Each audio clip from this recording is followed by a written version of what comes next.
One of my national pastimes is to go to X and see what people are saying about Marvel Spider-Man 2, because I believe that is the most misconstrued story of all time, even though it is not perfect, even though the ending, which I'm going to constructively criticize with actual reasoning, facts, and logic, the actual ending and the ending arc and how they rushed the third half, okay, fine, but the way people sort of talk about it and they get plot points wrong, it just shows that media literacy could not be any more dead. We're talking about people who believe that Peter Parker taking a break is a character assassination, even though we've seen like fucking literal choices in the comic books and literal story arcs where Peter Parker has given up being Spider-Man. We've seen stories where Peter Parker was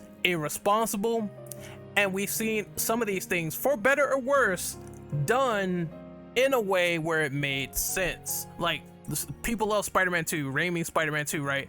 They say that that movie is one of the greatest Spider-Man movies of all time. Peter gives up, and he is irresponsible for a good portion of that story because he is done with being Spider-Man. He wants to go and save the world, he wants to go and save people, but you know, he gives up, he lets it go. And what happens? Like, someone dies that was basically not under his watch, that he didn't know, like a whole family of people burned to a crisp in an apartment, and the stinger was there for Peter Parker. So it's like basic character development could not be understood by some of these people, and I just laugh at it hard. You got Fratanga Plays saying that he believes that, oh, Mary Jane shouldn't have taken the hit for Spider-Man because she's a normal human. Okay, fair enough, but then he goes on to say that Spider-Man is invincible, and I'm like, dude, you are the biggest fucking idiot of all time if you believe that Spider-Man is invincible. Peter Parker is not invincible. You can make him bleed, you can hit him, you can shatter his bones. It is not impossible for a strong opponent to hurt Peter Parker. And it's like, again, you know, the whole unconditional love thing goes into play, and I'm not gonna get into that whole Mary Jane why debate, but you know, it was a reason. We have human emotion, we have human drama, and some people just don't get it, but they believe Spider-Man is invulnerable to attack, which could not be any more incorrect. It shows that these people are not Spider-Man fans. Now, the flip, the change up on this game is absolutely crazy. I have it in my bookmarks. Let me see if I can find it real quick. I have a lot to discuss here, but I'm gonna try to get right through it. So the switch up on this game is insane. People were so excited for Spider-Man 2 when they were showing it. They were like, cool, awesome, all this other stuff. And because it did not win anything at the Game Awards, it is now the worst game ever. It is being compared on the level of big rigs, off the road racing. You have people saying it's CW Spider-Man. You're saying it's CW tier. The guys who simply decided to say, let's randomly take Gorilla Grodd and let's have him threaten an assassination attempt on Barack Obama. You're saying the CW. The CW is somehow on the same wavelength with Spider-Man 2, which is, I think that's absolutely crazy. Could the Venom arc have been better? Yes, I do thoroughly agree with that. I think it could have been done better, but saying even the fucking gameplay graphics are comparable to the CW is a giant joke, because the CW looks like complete dog shit. Like, and Spider-Man 2 as a game, how it fundamentally looks, and you're comparing like live action, by the way, to 3D models, so I mean, but still, it's a lot more effort put into one over the other, and people do their best to diminish and downplay, like they always do on this application. Now this says, yes, big CGI monster, Venom sucked, they blew their budget, the whole arc was rushed, it was Harry, not Eddie. I really didn't have a problem with it being Harry Osborn. They tried to do something different this time around. I'm sure like Eddie Brock will show up in that inevitable standalone content. Excuse me, I coughed a little bit. That will be happening for Marvel's Venom. I coughed again. Oh, I'm sorry about that. Oh man, where's my manners today? Anyway, you got Podcast Now saying that, oh, the internet for all its greatness is also absolutely terrible. Spider-Man 2 either has to be the greatest game ever created or a game worse than Gollum, Kong, and the new Walking Dead game that came out combined. And he's like, what's crazy to me is you can absolutely criticize it. It's not perfect, which I agree is not a perfect game because of that third act, but again, they did improve on the original. It's not perfect, but comparing it to the CW, of all things, the CW where fucking Gorilla wanted to assassinate the president, is way overreaching and is not a good criticism at all. And I thoroughly 100% am in the same camp. I feel that same way. Well, and then we have this response right here about Norman Osborn. Enough talking about Venom and Harry. Can we just talk about how this might be the most boring Norman Osborn adaptation ever? No riz, no charm, no fun schemes, nothing.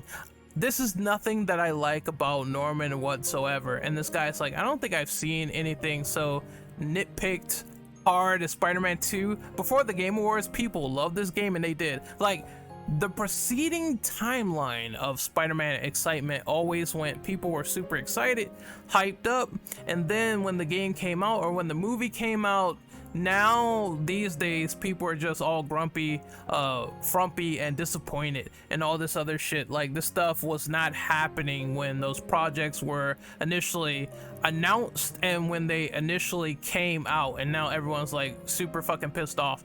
This happened to Spider-Man PS4, which people say the story is superior, but they had an issue with it there. They had an issue with things there they brought up like months later. This happened with No Way Home, where it turned into, oh, we're all excited for the movie, and now everyone is frumpy, mad, and upset, and they basically say like it's nostalgia bait.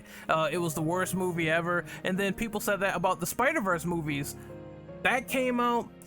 A huge majority of people supposedly enjoyed it, and now those movies are not as good as people claim them to be. I think there is a switch up game here for real on Spider-Man content. Nothing gets switched up on harder than Spider-Man, and that is the absolute truth. As for what he's saying about Norman Osborn, we have not seen the full cycle of the character just yet in his Green Goblin persona. He's about to take that G serum, so that means in order to see how Green Goblin actually develops from start to finish, we have to wait until Spider-Man 3 comes out, and it's supposedly going to be 2 parts, which honestly, at this point, I wouldn't be surprised if it was. That is more than enough character development to establish Norman Osborn as a big villain. If they fumble or drop the ball, then that is 100% on Insomniac if they do that. If they give us like 2 parts of a game and both of them are equally like, let's say 50, 60 hours, right? That's more than enough time to establish Norman Osborn as a menacing threat. You need to do something with that time. You need to do something with that approach. We cannot just simply say that the character's whole full circle has been completed just yet. And if you think that, if you believe that, honestly, I'm not going to sugarcoat it. You're an idiot. All right, you're an idiot. It's like a character that, it's like basically saying after Wesker came back in Code Veronica, let's say someone hypothetically complained that, oh, well, he wasn't good enough yet. He wasn't fully in his arc yet going after Jill and Chris and all the other original Stars members just yet. Imagine someone saying something like that, and then Chris lives in Code Veronica, and then the rivalry is teased and set up in that very game at the end, and you simply cannot wait until the resolution with RE5. Like, how fucking stupid is that?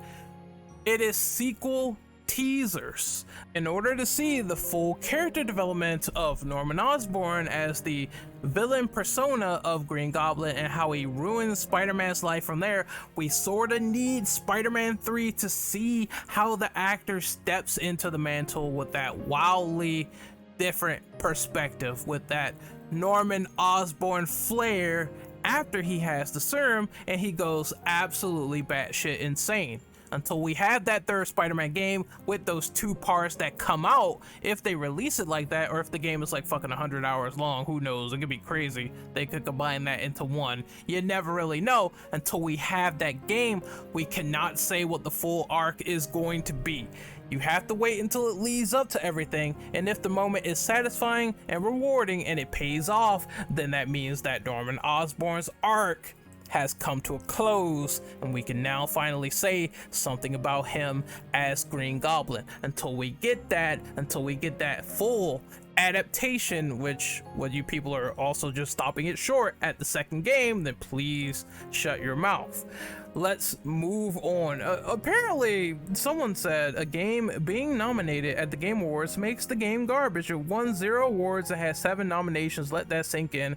It is garbage. Hi-Fi Rush beat it in audio. Comment PlayStation L. Well, you guys talk about like comment PlayStation L's, but each and every single time that The Last of Us wins like some certain awards, you motherfuckers freak the fuck out. You lose your mind. You literally will dive into a shallow ocean each and every single time PlayStation wins awards with that series. And why is that? Why is it that Spider-Man doesn't win anything, you're super excited and happy about that, but when Last of Us wins something rigged, paid off, Sony shields, all that other jazz, could you not take it when something else that you don't like is celebrated?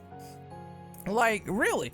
And you know, I don't really give 2 shits about the awards ceremonies anyway. It is funny to laugh at the folks that are overreacting to these award shows, but remember, the tried and true testament still stands for me. What is my game of the year is my game of the year. At the end of the day, the only opinion that matters is those who actually did enjoy the game, and I did enjoy it. It's like, that's why awards mean little. Too many awesome games came out this year. Any one of them could have won Game of the Year. This was a great banner year for the year 2023. So I don't get why, you know, that should not be celebrated or honored in some degree, and that the people who actually did win nominations, good for them, because it was a lot of good games this year. But apparently being nominated for Game of the Year award and other shit means the game is garbage. Look, Final Fantasy 16 is a fun game. I enjoyed it a lot, and I believe that it didn't win Game of the Year or even get close to having a chance of winning that for shit, and I knew that. There are great games out there that just simply will get snubbed at Geoff Keighley and Kojima's little show or whatever. Like, let's not lie to ourselves, it's true. So it is weird that people will flip-flop and say when the Game Awards is relevant and when it is not relevant to them, all for the sake of PlayStation. PlayStation wins something rigged, right? PlayStation doesn't win anything. Oh well, Sony is now a mid-tier trash garbage studio and all of their games suck and all this other shit. It's like, even to be nominated shows that the game has high marks. Like Spider-Man 2 has high user review scores and also high critic scores. Like, the game is being praised in a capacity despite being rushed at the end. So there you have it. It's like the game cannot be fully on a big rigs garbage level, as you people say, comparable to Kong, Gollum, and the new Walking Dead game, simply because, you know, and I do believe it is bad faith behind it. I do believe there is some of these people who, you know, are saying it because they are console warriors. I see PC elitists like Fratanga getting involved, which he is. It's true. PC elitist, PC master race, always on the time. It's like, bashing PlayStation with the algorithm is very popular these days, and a lot of people just will not admit it for whatever reason.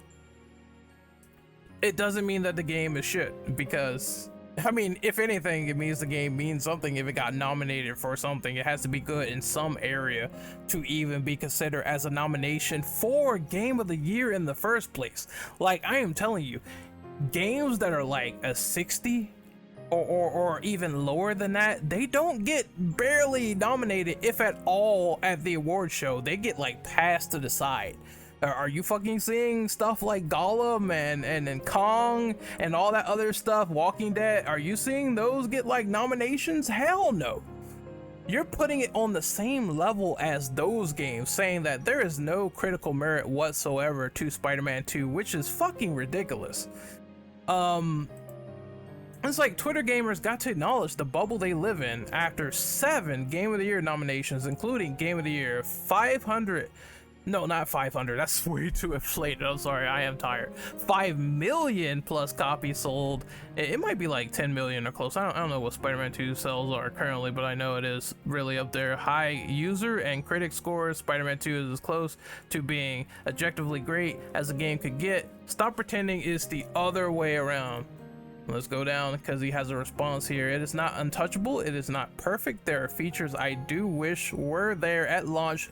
New Game Plus. I'm sorry, I'm having colds today all over. Forgive me, but that should have been there at launch. New Game Plus. Changing the time of day when you could do it in the game via just fucking around and glitching it out. I mean, that stuff is indeed stupid. But it is insane acting like this was some busted, unfinished, and unpolished game. And it's not unpolished and it's not unfinished, but I did get bugs. I will admit, I got bugs in like the first session of the game. The first few sessions, I definitely got bugs on stream. The game slowly started to become a better experience with less visual and graphical bugs as I got towards the middle and the end. I saw less of those, but still, you know, visual bugs don't really bother me that much. I'm gonna say it, people, they're not game breaking bugs, which game breaking bugs are missions not working, cyberpunk shit not working when that was at launch, and people falling through the ground and all that other stuff. That's like more of a pitiful excuse as opposed to Spider-Man, where it's like you press the restart button and the game is like normal again.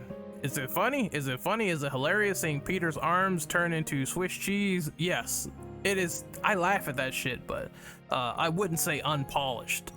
Just you see some bugs snuck in here or there.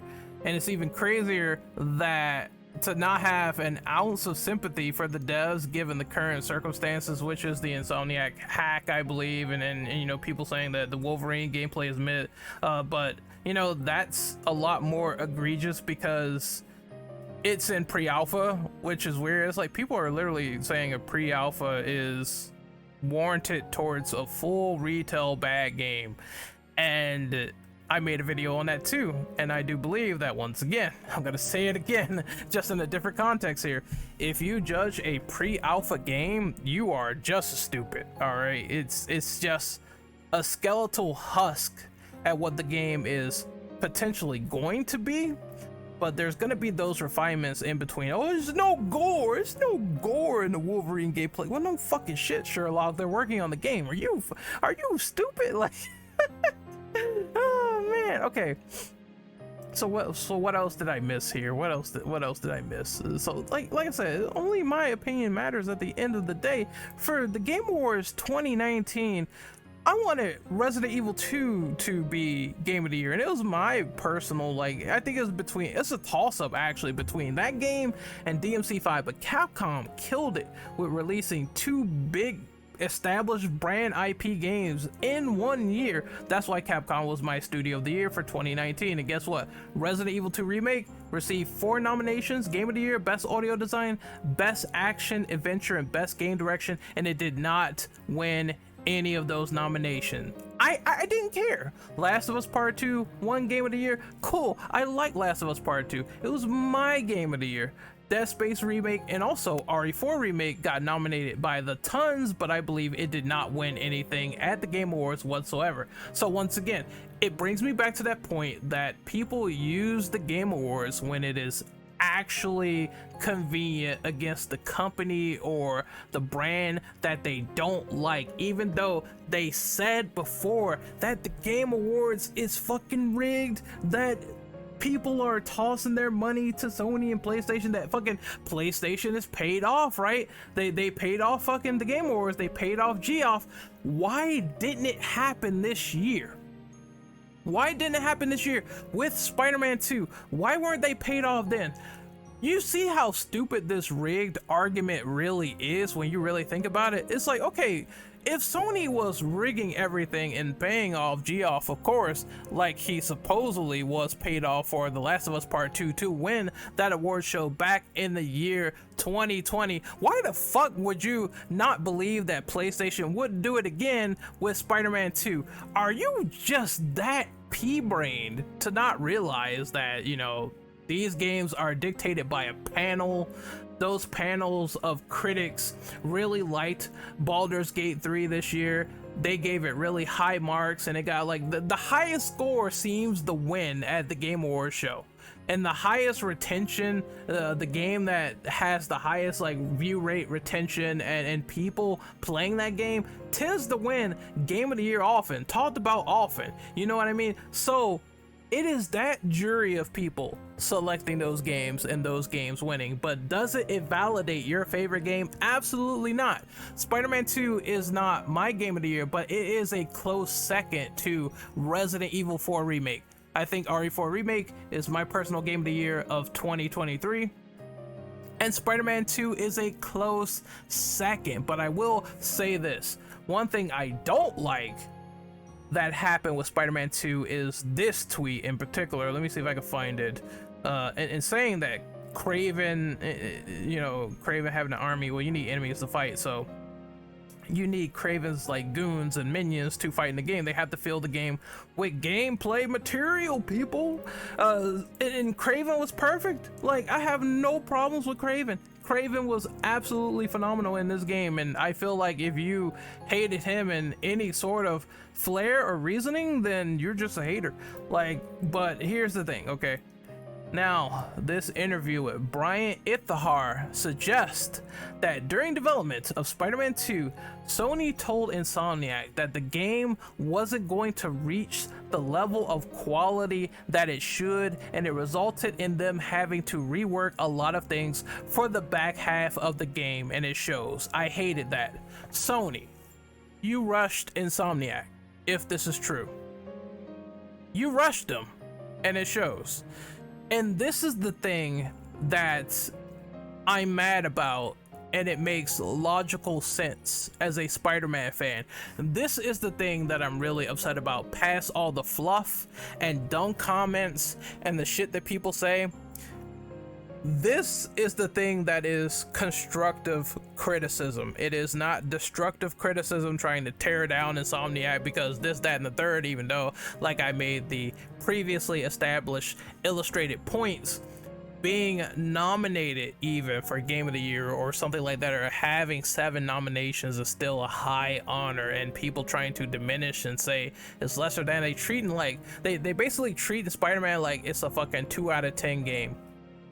Which makes no sense at all whatsoever. I don't understand that. I don't get that. But then there is, I'm going to make a little bit of a side tangent here with this tweet because I forgot about it. I think a growing issue these days online is that people have lost the concept of something being just okay, or even 8 out of 10s is not good enough to some people. Games, movies, comics, whatever.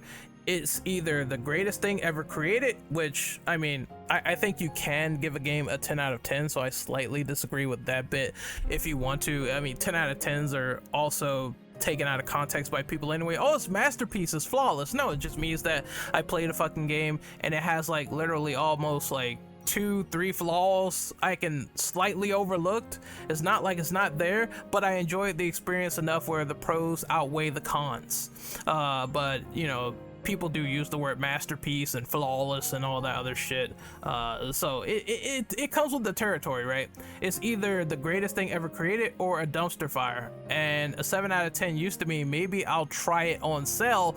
Now a 7 out of 10, even 8 out of 10s, because people couldn't accept when Ghost of Tsushima got an 8 out of 10. Now that means bad. That means unacceptable. That means not good enough. That's fucking weird. And I fully see where that's coming from, because people, if the game is not a 9 out of 10 or 8, then it means everything under it is trash, and we need to get out of that bad faith reviewing scale when it comes to video games in general. But going back to the final point, this is, I don't like this. I don't like the PlayStation rushed Insomniac, because I believe if they gave them more time, the back half of the game where I have issues with, where they rush Venom, it would have been better told and better done. And there is the alleged comment from Tony Todd himself saying that 90% of my dialogue was cut from Spider-Man 2, and I believe this is where the cut corner happened. So I'm going to squarely blame PlayStation on not giving Insomniac enough time to build Harry's Venom, and now they're just trying to get those pieces out as DLC because people are disappointed. I believe that is fair to attack. I believe that is fair to point out. I believe that is a fair argument to bring up, because you basically compromise the last half of the game and you didn't give your studio enough time to do it. That's just super fucking bad. Like, PlayStation, what are you doing? Like, again, this is why I probably could see Spider-Man 3 as being 2 parts, because this issue of just undercutting needs to be resolved, and I wouldn't be surprised if the game was undercut, considering the fact that Jim Ryan wanted to do this like 12 games live service thing, and they wanted Insomniac to do the Great Web, which is their little MMO, massive multiplayer, whatever, Spider-Man game that they wanted to be as a live service. I wouldn't be surprised if the funds got allocated to that project and it was in like mid-development, and now everyone's backing out because Jim is going, and they know that this live service games as a studio nonsense was going down the toilet. It sucks that a game that I really enjoyed was compromised at the end, but does that make it like a terrible game? Does that make it like a 3 out of 10? Absolutely not.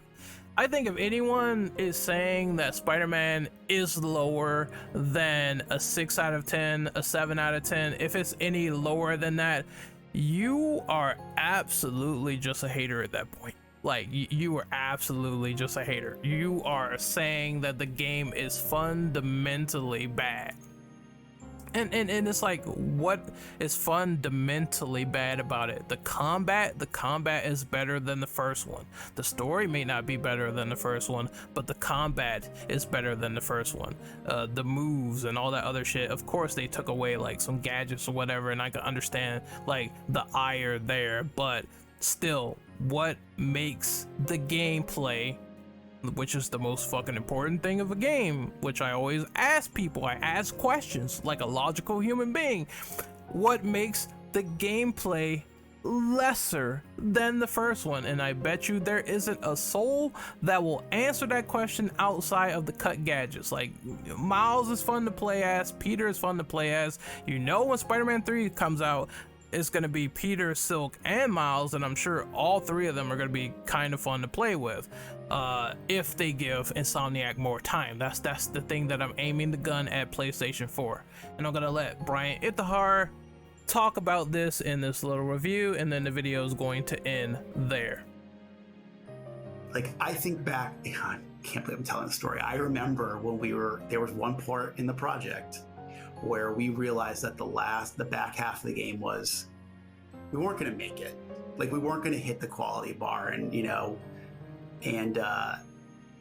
we had a very, it wasn't, I'll say heated, but it wasn't heated like we were arguing. Like, I was like frustrated that we weren't going to get everything done. And I remember it was our Sony producers, it was Mark, Ara, Grady, Joe, kind of saying, guys, we're not there every single day, but we see it.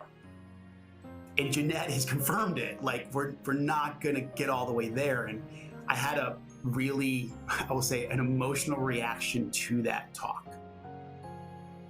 And then I stepped back for like 5 minutes. And I remember as people were talking on the Zoom call, I was just scribbling down how we could basically, if we cut these things, how we connect it all back. I was just made it objective. I'm like, does any of this stuff impact the pillars of the game? No. Can we reconnect these pieces with minimal rework, or, because you don't want to make a scope decision that creates more scope, right? Because that can happen times too. And you just did like the napkin sketch of what it could do, and I was like, and then 5 minutes later, I'm like, all right, let's go. After having that emotional reaction. So I hate this. I do. I hate this. I hate that content was cut, especially for more Venom appearances, possibly, that, overall, it did feel like it affected the last half of the game. It really did. Did I enjoy like fighting all the symbiotes and all that cool shit? Like, sure, that was actually like pretty fun, but to think that the villain presence was sliced down because of Sony, not probably saying, oh, we have to get this game out this year or something like that, or we can't delay anymore. It is fucking absurd. And that is valid. And that is something that needs to be pointed out, because again, I don't know how Sony will give their more prestigious studios like Naughty Dog all the delays in the world, but they can't afford that for Insomniac, apparently. Like, that's just, I don't like that. I don't like that at all. I'm pretty sure like a lot of people would agree with me after hearing that full context. So I just wanted to point out a few of the fallacies, like I said before, just to culminate and wrap things up. Like, I think folks, they really will say that they don't care about the award shows, or they don't care when stuff is like nominated or stuff wins, but they will wager it against each other, which is weird. Like, I always kept the same energy that I always kept. If something I like wins, that's totally fine. It's like, hey, if you're mad about it, if you're mad I like a game, then you can go fuck yourself. That's how I feel about it. But if something that I like loses, then I still like that game. Like, nothing has changed. Like, I'm gonna tell you straight up, and there's no offense to anyone who likes Baldur's Gate 3, but if you like it, that's cool. Baldur's Gate 3 is a game that does not appeal to me in the slightest whatsoever. So it winning Game of the Year, it's not gonna make me buy it. I'm off the train. I don't like CRPGs, so I wouldn't buy a CRPG. It's not my thing, right? And I kept that same energy. It's like, still, RE4 Remake, my game of the year. I don't care how many awards you throw at Baldur's Gate 3. I don't give a fuck, right? Same for Elden Ring. I don't give a fuck. God of War Ragnarok is my game of the year, and nothing will change that. I don't care. You can make it an official placard. You can look at it and you can come on it for days, but it's not gonna change what my game of the year is. I'm gonna be real with you. What my game of the year is, win or lose, stays as my game of the year. And if you get pissed off about that and how I feel, and if I'm not interested in playing certain games, then hey, I mean, it is like everything else within the world, my opinion, and it is something that is mine. It is not yours. Yours can be whatever you want it to be. But that being said, even if you think Spider-Man 3 is like a 3 out of 10, I would love to hear what your argument is. I would love to hear what your debate is, and I would love to see what kind of reasoning you would make to reach that assessment. But still, I do believe this is a big symptom of console warrior nonsense and back and forth, and X, of course, because we know that misinformation and social media has polluted the entire gene pool of thinking, which leads to the word that people hate the most, the phrase that people hate the most, the rent is due. which is why some of these people make videos for the rent is due, and they have to lie on it and say all this other stuff and take like a lot of things out of context at times. Yeah, the rent is due for some people. It's misinformation is a high order in these days. A lot of grifting videos, and people say all these people don't exist. What are you talking about? You like those content creators, which is why you say that. Let's keep it a buck. Like you love them, so therefore when they make the same videos, you kind of excuse it, which is, I mean, you know, if you love your favorite content creator, that's fine, but I love content creators too, and I don't always agree with what those content creators say myself personally, because, you know, I've learned something where I'm my own individual person, and that cannot be taken away. But what do you think in the comment section below? What do you think of everything that's been said so far?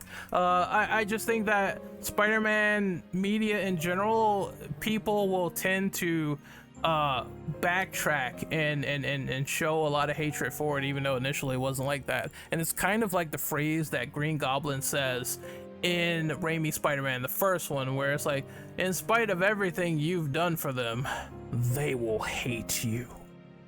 And is that hate justified at times? Well, no, not really, because the way people be talking at times and discussing some certain video games and their post about it, you almost start to think, have they ever even, number one, paid attention to the Spider-Man lore or media, and number two, do they have their own agenda against or for a certain game? And it's a lot against with Spider-Man 2.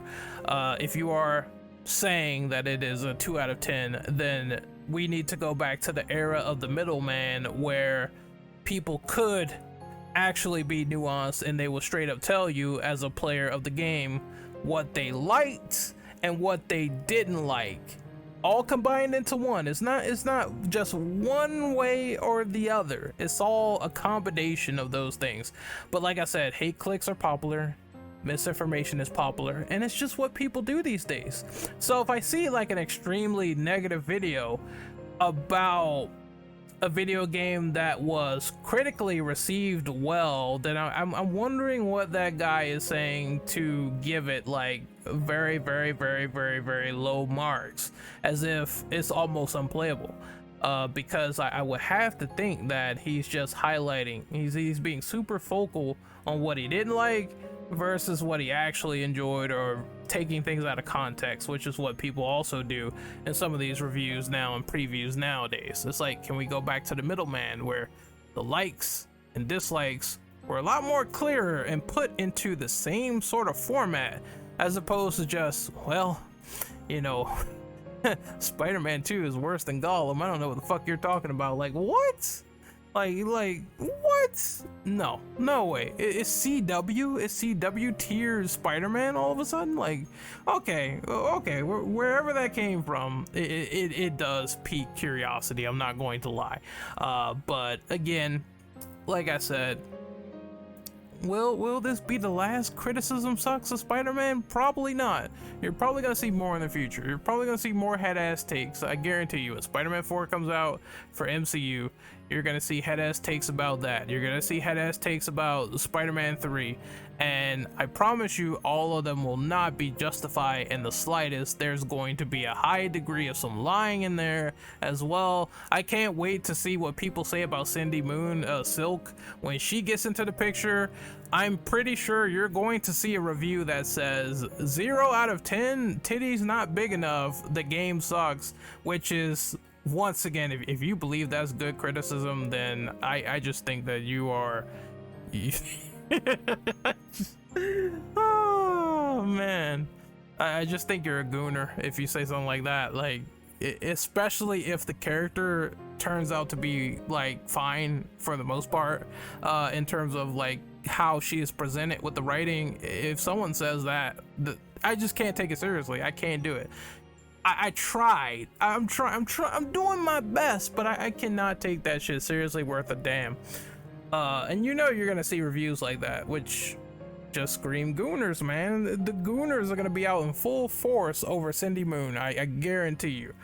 But I'm going to be looking at the characterization, I'm going to be looking at her interactions, I'm going to be looking at what she inherently means to this story of Spider-Man 3, and then we'll go from there. That's kind of how I perceive things, you know. I sit on the fence for a little bit and I wait till the game actually comes out before, you know, I say anything else. But this is Renegade Operative signing out for real this time. Hopefully you guys enjoyed the video.